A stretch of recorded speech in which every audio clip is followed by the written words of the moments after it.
21-day quarantine. A quarantine is when you are watched for 21 days and to see if you have the symptoms of Ebola.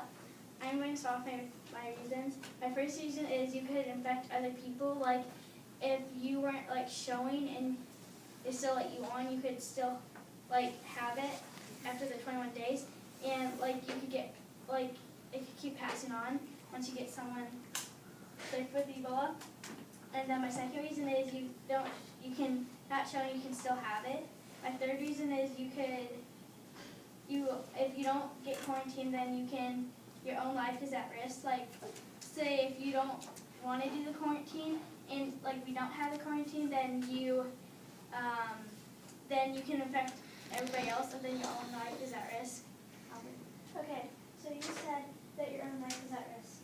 Well, people in Africa and stuff, they don't have good hospitals. We do. If we get them over here before they get too sick, we can save their lives. Well, we can still send doctors over for them, but it's just safer for not anybody to like travel over. Like only like doctors in them should be allowed to travel back that way.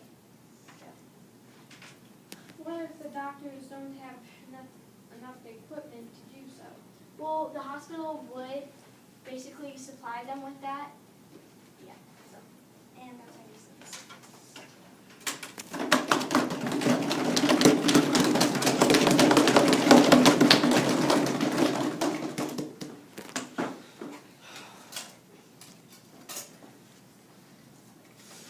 We believe that people traveling should not be quarantined for 21 days because people can't afford to be quarantined for 21 days. Some people might not have the time because they might need to be somewhere urgently. Maybe their kid had a seizure or their brother is in danger or something. So that's that, but even in business too. You don't want to lose your job and not be able to feed your family even though you can't go somewhere, and yes. Wouldn't you want to be safe than sorry? Like, what if would you want to lose your job over dying? You say we should be better safe than sorry, but I say if you're better safe than sorry, then there's a chance you could still die after you can't feed your family and yourself also at that. Yes. Well, you say that they can't afford to be quarantined, and does it cost for them to be quarantined? If your boss isn't going to charge you for missing days because you're being quarantined for your life being in danger. You say your boss will excuse you for that, but I say, well, what if they can't contact your boss? Then what? What's going to happen then? When you get back, you think. And also,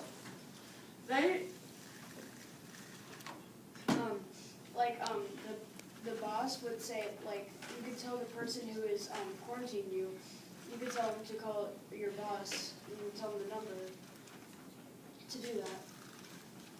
you say they could call your boss, but I say, what if they don't have the phone number of your boss, and then you could be in big trouble? You say they don't, if they don't have the phone number of your boss, then you could be in trouble, but I'd say that you could just go to work and have like hospital or the person you quarantined, you tell your boss that it's okay because you were quarantined for 21 days. You say they can contact your boss somehow, but I say it'd be hard to reach them if they're somewhere in America and you're coming from Africa. Also, why quarantine airports if people can still travel by boat?